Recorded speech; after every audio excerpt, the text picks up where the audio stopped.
En primer lugar va a estar Sebastián Valdomir con el tema alcances de los acuerdos de inversión, como recién les mencionaba. Sebastián es miembro de Redes Amigos de la Tierra Uruguay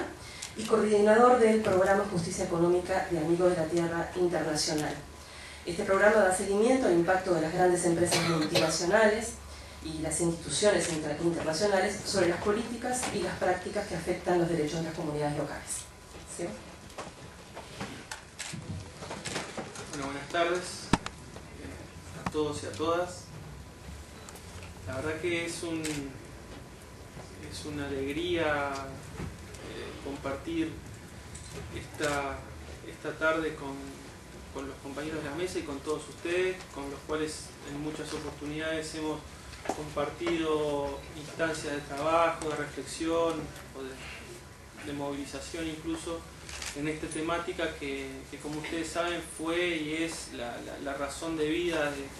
del grupo Guayubira, la red que básicamente Ricardo Carrere creó y con muchos otros compañeros y compañeras llevó adelante como un espacio de encuentro y un espacio de trabajo para todos aquellos y aquellas que estábamos preocupados y doloridos por las diversas situaciones que se han venido derivando por el avance del agronegocio forestal en nuestro país. Y también en la región, por supuesto, y eso es algo que siempre nos fue razón de trabajo y razón de mucha articulación con compañeros como Vini de Brasil y como otros compañeros de otras regiones del mundo. Cuando Lizzy mencionaba el tema de la presentación nuestra en la tarde de hoy, hacía referencia a los impactos que ha tenido y que tienen los acuerdos jurídicos internacionales, y específicamente lo que nos parecía interesante era describir un poco cómo estos acuerdos han sido tan determinantes en el caso del Uruguay para solidificar y para consolidar el avance del agronegocio forestal en nuestro país. Con esto queremos decir de que han sido de alguna manera los tratados de protección de inversiones, ¿no? Aquellos tratados que en su gran mayoría se firmaron durante la década de los 90 en el apogeo de los gobiernos neoliberales en nuestro país, pero también otros que se han firmado en el presente lustro, en el presente ciclo, los que de alguna manera hicieron posible que muchos de los proyectos, por ejemplo el proyecto Bosnia o UPM, se hiciera posible. Y hoy tenemos un caso bien directo, que es el que específicamente vamos a comentar un poquito hoy con ustedes, que es el reciente contrato de inversión entre Montes del Plata y el Uruguay. Un comentario general, y es que realmente estos tratados, principalmente los tratados de protección de inversiones, pero también este contrato de inversión entre el Uruguay, entre un Estado y un particular como es la empresa, el consorcio Montes del Plata, fueron los que de alguna manera le otorgan un conjunto de potestades a las empresas transnacionales, le han otorgado un conjunto de beneficios para su actuación y de seguridades jurídicas extra, por ejemplo, al caso de la planta de celulosa de Bosnia y a Forestal Oriental para radicar su negocio aquí, y que también hoy le otorgan a la empresa, al consorcio Montes del Plata, el consorcio formado por Arauco y Stora Enso, un conjunto de beneficios y un conjunto de herramientas potencialmente muy fuertes y que en definitiva dejan al Estado público, a la cosa pública, al país, ¿no? y por ende a nosotros mismos en una desigualdad de condiciones y de una manera inermes ante este tipo de emprendimientos transnacionales. Para hacer una descripción muy sucinta, en el Tratado de Protección de Inversiones Uruguay-Finlandia, que fue el que en definitiva posibilitó la radicación de la planta de celulosa en Fray Bentos, se hacían una serie de... se asentaban en un acuerdo jurídico supranacional como es este acuerdo, una serie de tratos, una serie de principios de trato que el Uruguay se comprometía a darle a la empresa, como por ejemplo que no se puede discriminar al inversor extranjero,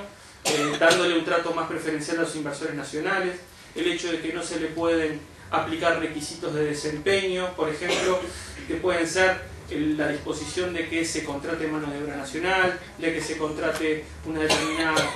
determinado porcentaje de la plantilla laboral, por ejemplo, en mujeres, el hecho de que se realicen determinados ajustes en la política ambiental u otro tipo de requisitos clásicos que en el mundo desarrollado se le exigen a los proyectos de inversión. Este tipo de beneficios, ese tipo de exoneraciones que se le dan a las empresas son los que hicieron posible el boom forestal que nos hizo pasar en aproximadamente 12-13 años de apenas menos de 100.000 hectáreas forestadas a casi más de 1 millón de hectáreas forestadas como tenemos hoy día. Y en definitiva, al proporcionarle un blindaje jurídico supranacional a UPM, lo que hizo fue turbinar el consumo y consolidar el aumento del área forestal en los próximos años, y eso es lo que nosotros consideramos que va a asegurar y que asegura este reciente contrato de inversión entre el Uruguay y Montes del Plata. Otro tipo de ejemplos de lo que se consolida con un tratado de protección de inversiones es el hecho de que cualquier diferencia, cualquier discrepancia, cualquier controversia entre la empresa y el Estado pueden ser, de hecho son, arbitrados en tribunales internacionales, como por ejemplo el CIADI, el Tribunal de Arbitraje del Banco Mundial, con el cual, por ejemplo, hoy Uruguay tiene una controversia, en donde Uruguay hoy tiene una controversia pendiente, por ejemplo, en el caso de la demanda de la empresa Philip Morris contra el Estado uruguayo. Todo este tipo de beneficios o de beneficios de trato que el Uruguay le otorgó a los inversores finlandeses, que nosotros sabemos que era para hacer posible el emprendimiento del proyecto de la planta de celulosa en Fray Bentos, hoy de alguna manera se ven condensados y también se ven posibilitados por este contrato de inversión entre el Uruguay y Montes del Plata. Tiene algunas diferencias, pero en definitiva los componentes fundamentales también están contenidos allí. Para empezar, por ejemplo, Montes del Plata podría, y eso lo dice en el propio contrato de inversión, que fue firmado el 18 de enero de este año, podría basarse también en las disposiciones contenidas en el Tratado de Inversiones que Uruguay tiene con Chile, porque una de las partes, uno de los socios parte de Montes del Plata es Arauco, que es una empresa chilena, y también por el Tratado de Protección de Inversiones Uruguay-Finlandia, puesto que Stora Enso es una empresa sueco-finlandesa. Entonces, hay una doble cobertura en el caso del proyecto de la nueva planta de celulosa en Conchilla. La cobertura que le proporcionó los tratados de protección de inversiones durante previamente mencionados, el tratado con Finlandia y con Chile, y además las disposiciones extras que se aseguran en el texto del contrato, el reciente contrato de este año, firmado en enero de este año. En este contrato, por ejemplo, se establece una serie de hacer posible una serie de obligaciones recíprocas. El Estado se obliga ante un inversor privado a hacer posible determinadas cosas para concretar la factibilidad del proyecto. Por ejemplo, algunas de las cosas que nosotros le hemos leído y luego de que se hiciera público este documento, porque este contrato fue confidencial hasta el mes de julio de este año formalmente, porque luego de un pedido de informes que se hiciera en la justicia ordinaria uruguaya, se tuvo que eliminar la cláusula de confidencialidad que estaba contenida en el contrato original, un contrato que además fue, de alguna manera, se mantenía en secreto al pueblo uruguayo. Una vez que se hizo público y que se pudo hacer disponible el estudio de estas cláusulas, se disponía, por ejemplo, de que el proyecto de Montes del Plata, incluyendo la construcción de la planta de celulosa, la construcción de la terminal portuaria, la construcción de la terminal de energía y el plan forestal, todos esos 4 componentes del proyecto iban a estar cubiertos por este convenio. Y además una serie de, por ejemplo, de limitaciones claras, muy nítidas, de la potestad del Estado uruguayo de aplicar políticas públicas o de amoldar directamente las políticas nacionales a los intereses de esta empresa. Hay, por ejemplo, una disposición por la cual la terminal portuaria, si bien va a ser construida por esta empresa, todo lo que tiene que ver con la conexión con el dique, con la construcción con el canal de Martín García, tiene que ser proporcionado con infraestructura nacional, con infraestructura de la Administración Nacional de Puertos, y que se van a hacer posible la igualdad de condiciones con respecto al acceso al canal Martín García, algo que por ejemplo el Uruguay, si no tenía de alguna manera la aprobación por parte de la Argentina en el marco de la Comisión Administradora del Río de la Plata, no podría haber comprometido, ¿no? Porque es parte de un compromiso internacional que el Uruguay tiene con la Argentina. El hecho también de que por el propio convenio el Uruguay le tenga que facilitar maquinaria y le tenga que facilitar infraestructura logística para que la empresa tenga su salida al canal principal es de hecho un beneficio directo a una parte bien importante del proyecto, que es la terminal portuaria. También está todo lo que tenga que ver con la recategorización o la indicación de la recategorización de los suelos, puesto que es bien interesante lo que dice el convenio en su texto, ¿no? Dice que como en definitiva el proyecto, la distancia media entre la planta de celulosa y las plantaciones es promedialmente menor en otras partes del mundo, para complementar o para suplir esta menor competitividad que tenemos aquí en Uruguay. Con respecto a eso, no se entiende muy bien cómo, pero bueno, nos comprometemos de alguna manera a buscar una solución conjunta, empresa, privado y el Uruguay, ¿no? a través de sus entidades públicas correspondientes, a encontrar aproximadamente 100.000 hectáreas dentro de las 200 hectáreas de influencia de la planta, lo cual implica una recategorización directa de las tierras que están en esa región de nuestro país. Con esto, de alguna manera se implica, se dice de que el Uruguay está en ese momento, en esa región se está en un proceso de recategorización de las tierras, pero que en caso de que no se llegue a la cantidad de tierras necesarias para ser consideradas de prioridad forestal, se encontrará una solución por fuera de la ley, por fuera de las disposiciones establecidas o las disposiciones que vendrán, para disponerle esta mejora de competitividad al proyecto de la empresa. Estos son dos ejemplos nada más, lo que tiene que ver con la terminal portuaria y lo que tiene que ver con el tema de la recategorización de las tierras para su propio plan de manejo. Pero en definitiva, el general, ¿no? Y esto sería interesante, yo creo que ya lo ha hecho Guayumil a través de su propia comunicación de correo electrónico, el haber enviado o si no deberíamos hacerlo breve, enviar y difundir lo más posible este convenio, porque está disponible, estudiar lo que es lo que dispone y en definitiva estudiar y analizar cuáles son los compromisos a los cuales nos estamos comprometiendo como país ante inversores extranjeros con la justificación de asegurar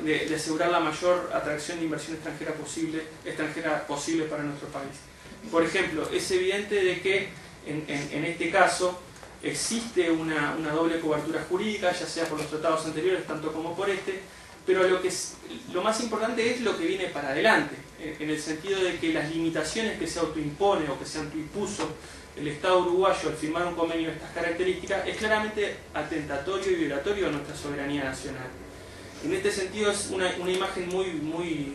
gráfica para este tipo de tratados, tanto para los tratados de protección de inversiones como para los contratos de inversión de estas características, es que son verdaderas camisas de fuerza para nuestros países, que se ven imposibilitados a futuro de aplicar reformas o modificaciones o aplicar directamente políticas públicas en terrenos considerados estratégicos. Por esta vía, nosotros nos estamos limitando, por ejemplo, a colocarle nuevos regímenes o nuevos sistemas tributarios a esta empresa, por ejemplo. Y con esto quería cerrar creo que ya estoy cerca del tiempo, pero con esto quería cerrar mi intervención. En el caso de este reciente impuesto a la concentración de los inmuebles rurales que ingresó al Parlamento, es evidente que la empresa, al haber concretado este acuerdo en enero de este año, En ese momento no había ningún nuevo impuesto a consideración, ni no había ningún proyecto, ni había nada aprobado. Entonces la empresa lo que directamente puede decir, y seguramente lo haga, es que le están cambiando los términos de su convenio, de su contrato con la empresa, con el Estado uruguayo. Entonces, o una de dos, o la exoneran de la tributación del presente impuesto, ¿no? Porque efectivamente Stora Enso y Arauco, a través del consorcio Monte del Plata, es de hecho el mayor propietario de tierras del país, privado, ¿no? Porque tiene más de 240.000 hectáreas. Esta empresa no tributaría este nuevo impuesto que se está discutiendo para mitigar o frenar supuestamente la concentración de la tierra en nuestro país. ¿Por qué? Porque en el momento en que se firmó el acuerdo no había ninguna de estas posibilidades, y lo que justamente hizo el Estado es autocolocarse la imposición de no innovar en materia de política pública, incluyendo en materia de política fiscal. Es así que, por ejemplo, se instala en este terreno, que es un terreno altamente sensible y estratégico para nuestro país, se instala el tema de la negociación a puerta cerrada, el tema de la amenaza corporativa contra nuestro país. Nosotros ya tenemos varios ejemplos a través de los tratados de protección de inversiones en los últimos años. Vamos a repasarlos. Por ejemplo, el caso de la salida de la empresa Suez de Uruguay luego de que se aprobó la reforma constitucional del agua en nuestro país. En el 2004 los uruguayos y uruguayas aprobamos una reforma constitucional por la cual todas las privatizaciones de los servicios de agua caían. La empresa Suez, una multinacional francesa, al ser amparada por un tratado de protección de inversiones que existe entre Uruguay y Francia, dijo, bueno, cuando yo me vine a instalar, las privatizaciones de servicios eran legales, estaban amparadas por la Constitución. Ahora, si ustedes quieren que yo me vaya, me van a tener que pagar. Y fue de alguna manera, eso fue lo que sucedió, ¿no? Para cumplir el mandato constitucional, le tuvimos que pagar a la empresa para que se vaya. Otro ejemplo concreto se dio con el caso el debate sobre la segunda terminal de contenedores y la empresa belga Cato Natie. Uruguay tiene en concesión la única terminal de contenedores a esta empresa, y esta empresa está amparada por un tratado de protección de inversiones, que es el tratado con Bélgica y Luxemburgo. Y cuando se instaló esa posibilidad de que Uruguay construyera una segunda terminal de contenedores, lo que la empresa instaló en el tema fue una cosa bien clara. Es decir, cuando a mí me otorgaron la concesión, yo estaba en régimen de monopolio porque había una sola terminal de contenedores. Ahora, si ustedes colocan otra y no me la dan a mí, que eso no habría seguridad en ese momento, yo voy a tener que pasar de un régimen de monopolio a un régimen de competencia, se van a alterar los términos del contrato, y por ende yo voy a tener la posibilidad de demandar al país basándome en este Tratado de Protección de Inversiones en el CIAD. Y el tercer ejemplo, no sabemos lo que pasó, el hecho es que no se avanzó en esa posibilidad de construir una segunda terminal de contenedores. Entonces, de hecho, el estatus de la amenaza corporativa cobra un papel muy importante con este tipo de tratados. El último caso es el directamente de la demanda de la empresa Philip Morris, la tabacalera internacional, ya que es una empresa estadounidense, pero que se ampara en el Tratado de Protección de Inversiones Uruguay-Suiza, y que dice, bueno, ustedes está bien que apliquen política pública de salud, pero me están afectando mis derechos de comercialización de las marcas de cigarrillos, mis derechos de propiedad intelectual, que están amparados y cubiertos por este Tratado de Protección de Inversiones, y por ende, si no hay un cambio, no hay una exoneración en mi favor, va a haber una demanda, y eso fue lo que efectivamente hoy estamos experimentando a costo de miles y miles de dólares, contratando a bufetes de abogados para la defensa del Estado uruguayo en esta demanda que se arbitra en el CIAD y el Tribunal de Controversia del Banco Mundial. En resumen, lo que puede pasar, y a nosotros no nos gusta, porque en definitiva son juicios, o serían juicios que vamos a terminar pagando los uruguayos y las uruguayas, pero lo que podría pasar es que en caso de seguir innovando, o en caso de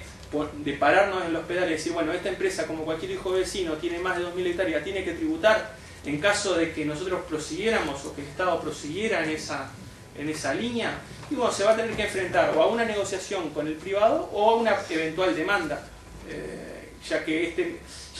este contrato, este proyecto está amparado por el contrato de inversiones y por los anteriores tratados de protección de inversiones, tanto con Finlandia como con Chile.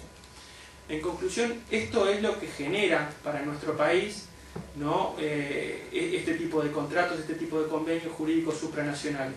¿no? A colocarnos voluntariamente camisas de fuerza para quedar inermes ante empresas que son del porte son transnacionales, son gigantes transnacionales muy grandes en estos sectores, y que en definitiva nos limitan a nosotros la posibilidad de colocar nuevos marcos jurídicos para administrar estos proyectos en nuestro país. Si no es ahora, en un futuro,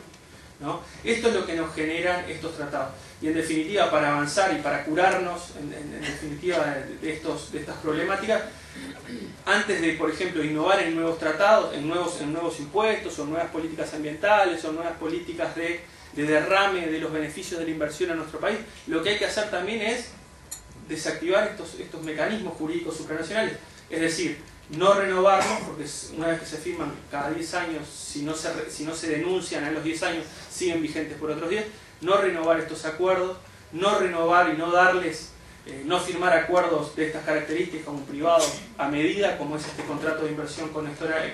Montes del Plata, y en definitiva no darle soberanía y no darle jurisprudencia a tribunales jurídicos internacionales comerciales para arbitrar diferencias que en todo caso se deberían arbitrar en el sistema jurídico nacional. Estos son pasos necesarios y para ser efectivos en el avance de, por ejemplo, nuevos tributos, de nuevas políticas ambientales, de nuevas políticas territoriales. Hay que desactivar todas esas herramientas jurídicas supranacionales para cubrirse de eventuales demandas o directamente desactivar la posibilidad de que las amenazas corporativas sean las que terminen dictando los criterios de la política pública en nuestro país. Ese es un poco nuestro análisis, un poco apretado de este convenio. Queríamos describirlo porque realmente es lo que ha hecho posible el avance de la forestación, del agronegocio forestal en nuestro país, y el hecho de que nos vayamos convirtiendo cada vez más en un polo celulósico en América del Sur. Así que bueno, estaremos luego para las consultas, y un saludo y un orgullo estar en esta mesa y compartir esta tarde con ustedes. Muchas gracias.